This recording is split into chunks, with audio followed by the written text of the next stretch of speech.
Clote. Inside a maintenance hangar behind the terminal, where everything operates in quiet discipline, a male engineer. Check the alignment on this seam again. It feels slightly off specification. The young workers aged 22 to 25 move slowly behind, each step carrying near-perfect precision. In a place where everything appears perfect, a question begins to emerge about why aircraft are designed based on the assumption that something will go wrong. No one says it out loud, but everyone understands that the most frightening thing is not failure, but the lack of preparation for failure. The aircraft in front of them is not just a flying machine, but a complex system built to confront imperfection. The tolerances look good on the starboard side, but I'm concerned about this section near the actuator. Yes, the thermal readings here are slightly elevated. Parameter 7 confirmed at 1.05. No deviation detected. Acknowledged. We can proceed with the next sequence. The space remains quiet, but within it is a mindset constantly focused on what could go wrong.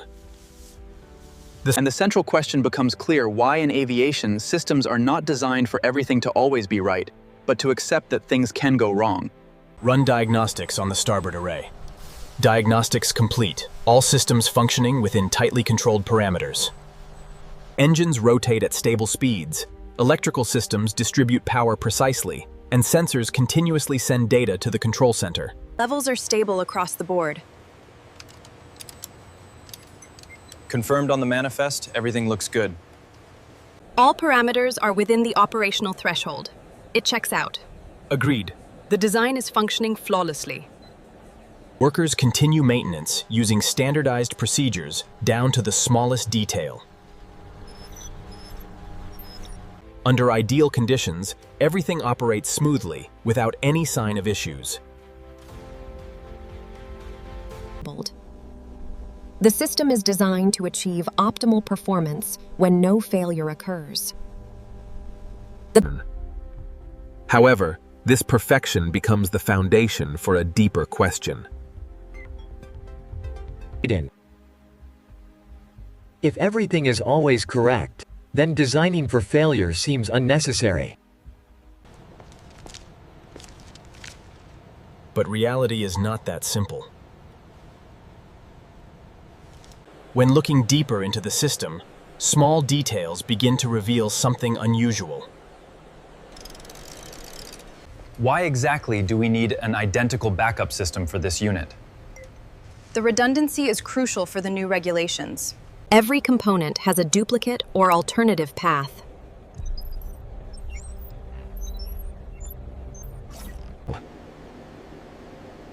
This redundancy is not waste, but a deliberate design choice. Indicator light is solid green on Unit 4. Confirmed. Logging the status as operational. Ensure the failover test completes before moving on. A bigger question emerges. If the main system is reliable, why backups are still necessary? The primary manifold is exceeding parameters. Rerouting power to the secondary cooling systems now. We have a containment breach on Sector Gamma. If one believes failure will never occur, designing for failure makes no sense. But if failure is inevitable, then design must change completely.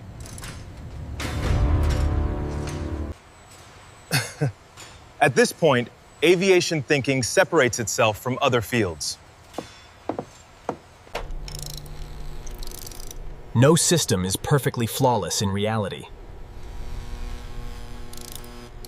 The female engineer adds that every component has a probability of failure over time or under certain conditions. This means failure is not an exception, but an inherent part of the system.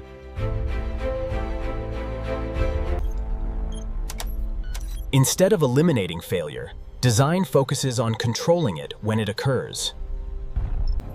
Backup systems ensure that if one part fails, another continues functioning. Each protective layer is a way to reduce risk.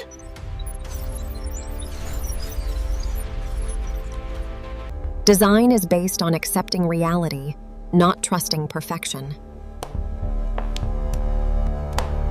Wait, zoom in on this data packet here. Adjusting the input now. Confirmation successful. Designing for failure reflects deep understanding, not weakness. This answers why systems are built expecting things to go wrong. The audio is dominated by the sounds of a high-tech control room.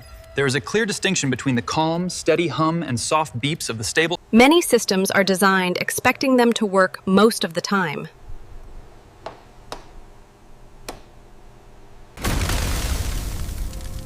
But in aviation, most of the time is not enough, because one failure can be catastrophic.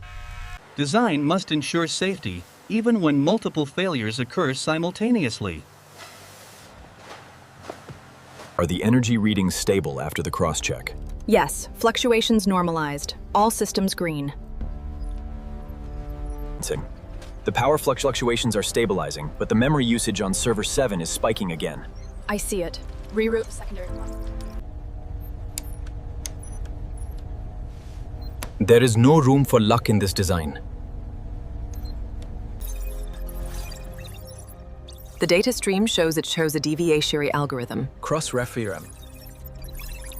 The difference lies in how systems respond to failure.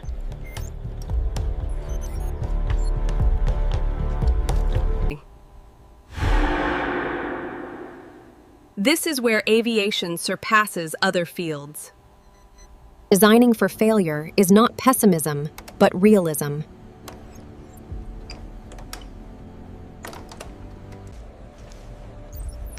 The female engineer confirms the system is ready for inevitable events. Workers leave behind a system prepared for both success and failure.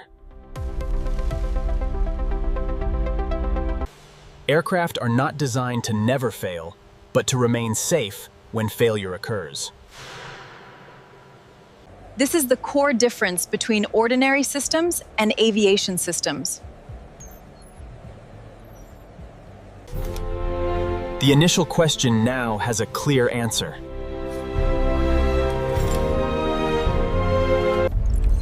Designing for failure is the only way to ensure absolute safety in an imperfect world.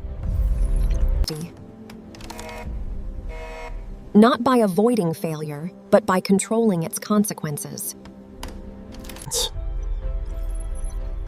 This mindset transforms uncertainty into manageable risk. In aviation, safety does not come from everything being right, but from being ready when things go wrong.